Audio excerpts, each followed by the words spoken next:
Trinidad and Tobago's National Security Minister to face a no-confidence motion, and in sport, West Indies begin camp in preparation for the Sri Lanka series. I'm Ricardo Roberts, and this is Caribbean in 10 for Wednesday, May 9th. I'll be back with the details after the break.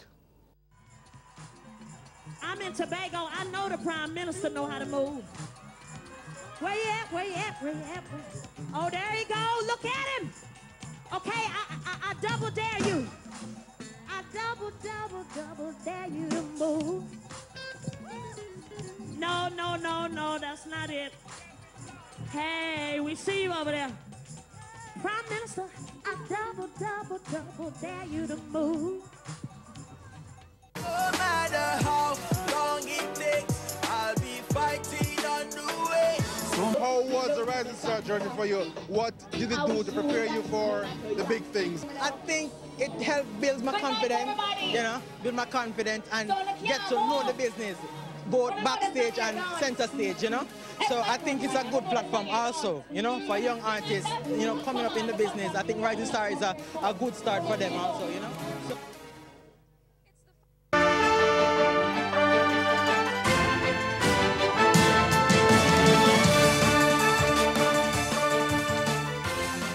Trinidad and Tobago's opposition leader, Kamla Persad-Bissessar, has announced plans to file a motion of no confidence against National Security Minister Edmund Dillon.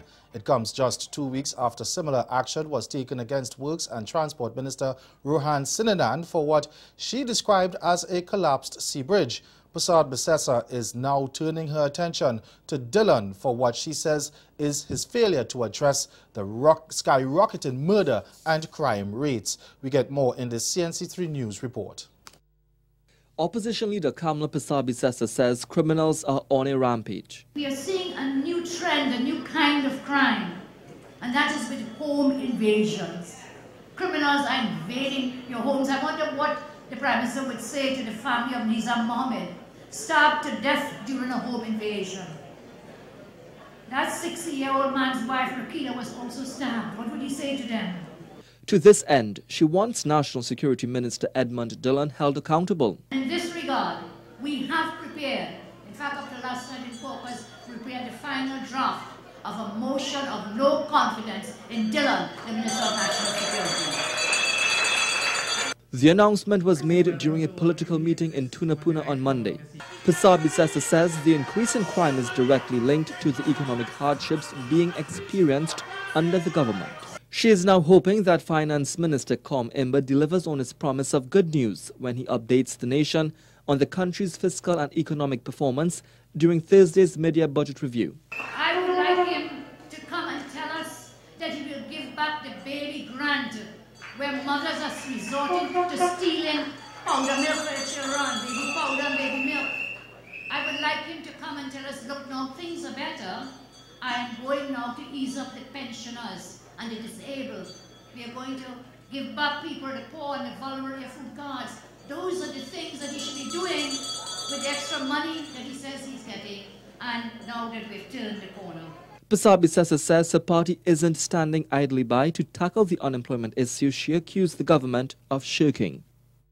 Jamaica's Police Commissioner Major General Anthony Anderson says the country can expect a crime plan within a few weeks. He made the promise on RJR's hotline program yesterday afternoon, saying the police force had been working on one for a while. The top cop said the focus areas of the crime plan will be gangs, guns and murders.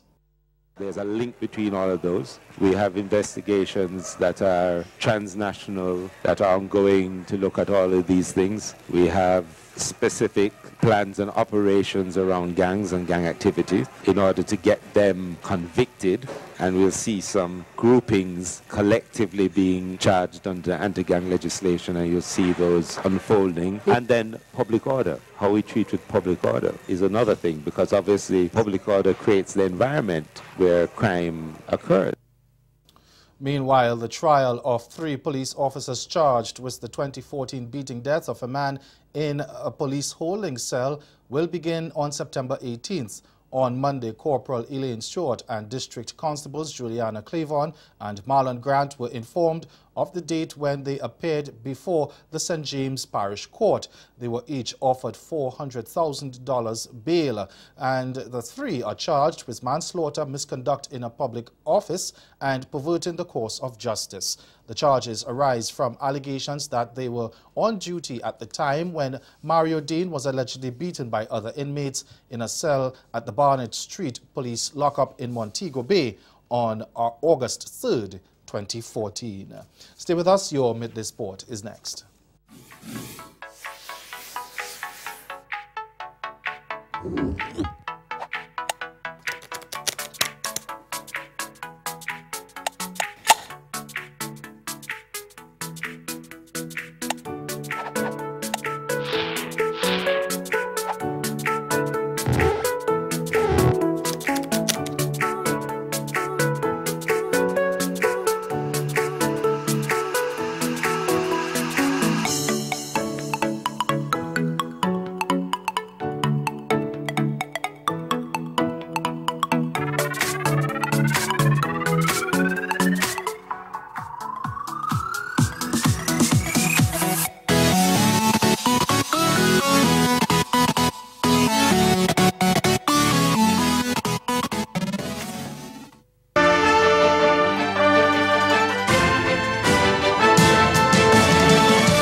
West Indies batting group began their preparation in earnest for the Sri Lanka series with the start of a 5-day camp yesterday.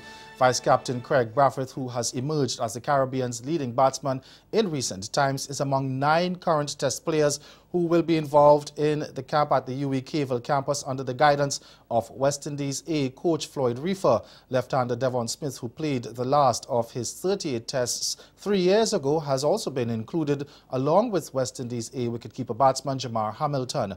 As expected, batting star Shea Hope features in the camp along with Roston Chase, Kieran Powell, Shimron Hetmeyer, Jermaine Blackwood, Raymond Reefer and wicketkeeper Shane Dorridge. Following the end of the camp next weekend, the main camp involving the provisional squad for the Sri Lanka series will bowl off at UWI. West Indies will take on Sri Lanka in 3 tests, which runs from June 6th to the 27th, with matches set for the Queen's Park Oval in Trinidad, the Darren Sammy Cricket Ground in St. Lucia and Kensington Oval in Barbados. The final test at the Oval will be a historic day-night affair. And New Zealanders Luke Ronchi and Mitchell McClenaghan have been named to complete the ICC World 11 for the fundraising T20 International against West Indies at Lord's later this month.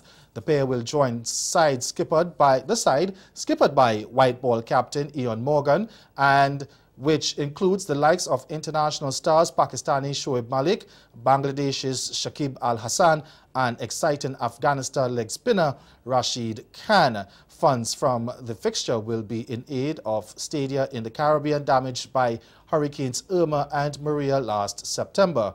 Ronchi, a wicketkeeper batsman who played in the last of his internationals almost a year ago, said he felt the need to get involved in the game because of the cause. The May 31st match will also feature the likes of Indians Dinesh Karthik and Hardik Pandya, along with Tamim Iqbal of Bangladesh and Pakistani's Shahid Afridi and Sri Lanka's Tisara Pereira. West Indies will boast a strong side that includes Chris Gayle, Evan Lewis and Andrew Russell, and the ICC World 11 captain says he's expecting an engrossing contest. That's Caribbean in 10. Join us again at 6:30 for Caribbean Newsline. Good afternoon.